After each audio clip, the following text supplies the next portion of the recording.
शुक्राचार्य ने क्यों बसाया मक्का मदीना? एक अनसुना सच। हमेशा से यह बहस का विषय रहा है कि मुस्लिमों के पूर्वज क्या वाकई हिंदू ही थे। दुनिया भर के मुस्लिम लोग चाहे इस सत्य को माने या ना माने, उनके रहन सहन के तरीके, उनकी मक्का मदीना की पूजा पद्धति, उनके पवित्र चिन्ह आदि उन्हें किसी न किसी तरह से हिंदू धर्म से जोड़ते हैं। हिंदू धर्म ग्रंथों के अनुसार असुरों के गुरु तथा महर्षि भृगु व असुर राज हिरण्यकश्यप की पुत्री दिव्या के संतान शुक्राचार्य ही मुस्लिम संप्रदाय के वास्तविक जनक थे। शुक्राचार्य ने राक्षसों का वंश बचाने के लिए भगवान शिव की घोर तपस्या की, जिससे प्रसन्न होकर शिव जी ने अपना स्वरूप शिवलिंग शुक्राचार्य को प्रदान कर उसे वैष्णवों अर्थात हिंदुओं से दूर रखने को कहा। शिव जी का स्पष्ट आदेश था कि जिस दिन कोई भी वैष्णव अर्थात हिंदू इस शिवलिंग पर गंगा जल चढ़ा देगा, उस दिन राक्षस वंश का नाश हो जाएगा। शुक्राचार्य ने महादेव के स्वयं दिए शिवलिंग को भारतवर्ष तथा हिंदुओं से दूर रेगिस्तान में स्थापित किया, जिसे आज अरब देश में मक्का मदीना के नाम से जाना जाता है। यहाँ तक कि अरब देश का नाम शुक्राचार्य के पौत्र अरब के नाम पर ही पड़ा है। शुक्राचार्य मूल रूप से काव्य ऋषि थे और उनके सम्मान में मक्का मदीना के शिव मंदिर को काव्या नाम दिया गया। कालांतर में काव्या नाम विकृत होकर काबा बन गया, जिसे मुस्लिमों का सबसे पवित्र स्थल माना जाता है। अरबी भाषा में शुक्र का मतलब महान माना जाता है और शुक्रम अर्थात शुक्रिया अथवा धन्यवाद शब्दों का जन्म भी गुरु शुक्राचार्य के नाम पर ही हुआ है। मुसलमानों का पवित्र जुम्मा शुक्रवार को मानने की वजह भी गुरु शुक्राचार्य ही हैं। भार्गव के नाम से प्रसिद्ध शुक्राचार्य का शुक्र नाम कैसे पड़ा, इस संबंध में वामन पुराण में विस्तार से उल्लेख मिलता है। एक कथा के अनुसार जब शुक्राचार्य को भगवान शिव निगल जाते हैं, तब शिव जी के उदर में जाकर भार्गव ने भगवान शिव की स्तुति प्रारंभ कर दी, जिससे प्रसन्न होकर शिव जी ने उनको बाहर निकलने की अनुमति दे दी। जब वे एक दिव्य वर्ष तक महादेव के उदर में ही विचरते रहे, लेकिन कोई छोर न मिलने पर वे पुनः शिव जी की स्तुति करने लगे।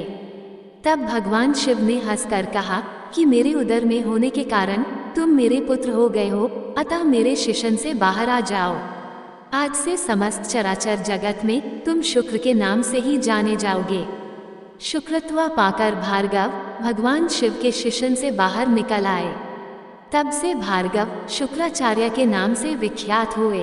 रामायण के अनुसार रावण की बहन शूर्पणखा का वध नहीं हुआ और रावण की मृत्यु के बाद वह गुरु शुक्राचार्य के आश्रम में ही रहने लगी थी।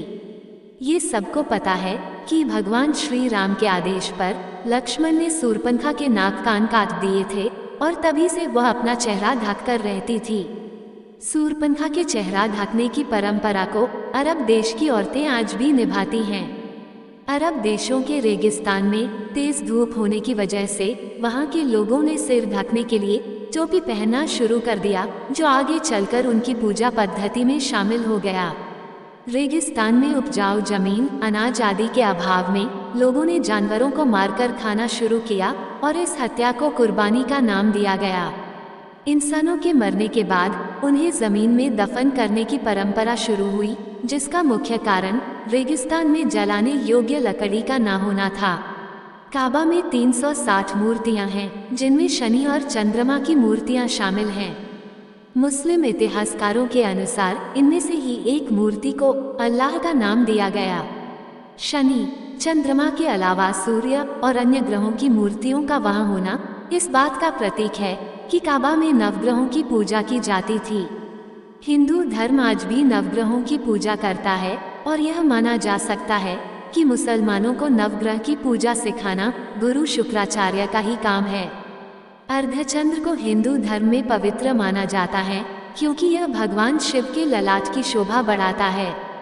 अर्धचंद्र चिन्ह का काबा में महादेव के प्रतीक पर होना इस चिन्ह को मुसलमानों में पवित्र बनाता है और इसे इस्लाम के झंडे पर स्थान दिया गया है। हिंदू धर्म के पवित्र शब्द ओम के संस्कृत रूप ओम को अगर शीशे में देखें तो यह अरबी भाषा में लिखे गए अल्लाह की तरह दिखाई देता है। यहाँ तक कि मुसलमानों में पवित्र माना जाने वाला 786 अंक भी ओम से ही बना है। ध्यान देने वाली बात यह है कि कोई भी मुसलमान इस बात को स्वीकार नहीं करता कि 786 अंक वास्तव में हिंदुओं का वैदिक प्रतीक ओम है। कोई भी मुस्लिम बुद्धिजीवी ये नहीं बता पाता कि अगर 786 अंक ओम नहीं तो आखिर क्या है। मुसलमान मक्का जाकर काबा के शिवलिंग की 7 बार परिक्रमा भी करते हैं, जो बहुत पहले से चला आ रहा है। गुरु शुक्राचार्य ने यकीनन इस्लाम से पूर्व पैदा हुए अरब क्षेत्र के लोगों को हिंदू पूजा पद्धति सिखाई होगी। मक्का से कुछ ही दूरी पर एक बड़ा साइन बोर्ड लगा है जिस पर लिखा है कि इस क्षेत्र में गैर मुस्लिमों का प्रवेश वर्जित है। ये साइन बोर्ड उस समय का प्रतीक माना जाता है जब इस्लाम की शुरुआत हुई थी, तथा ये भी अंदाजा लगाया जा सकता है कि शुक्राचार्य ने भगवान शिव की दी हुई चेतावनी पर अमल करते हुए इस मंदिर के क्षेत्र में हिंदुओं के प्रवेश पर प्रतिबंध लगाया होगा। जहां भगवान शिव का मंदिर होता है वहां पवित्र नदी का पानी भी पाया जाता है। हिंदू मंदिरों की यह परंपरा भी काबा से जुड़ी हुई है और मंदिर के साथ ही पवित्र पानी का स्रोत भी स्थित है जिसे जम पानी के नाम से जाना जाता है। कहते हैं कि इस्लाम धर्म के प्रवर्तक मोहम्मद साहब स्वयं भी वैदिक परिवार में हिंदू के रूप में जन्मे थे और जब उन्होंने अपने प्रकृति पूजक मूर्ति पूजक परिवार की परंपरा और वंश से संबंध तोड़ने और स्वयं को पैगंबर घोषित करना निश्चित किया, तब संयुक्त हिंदू परिवार छिन्न भिन्न हो गया और काबा में स्थित महाकाय शिवलिंग और काबा के रक्षार्थ हुए युद्ध में पैगंबर मोहम्मद के चाचा उमर बिन हश्शाम को भी अपने प्राण गंवाने पड़े थे।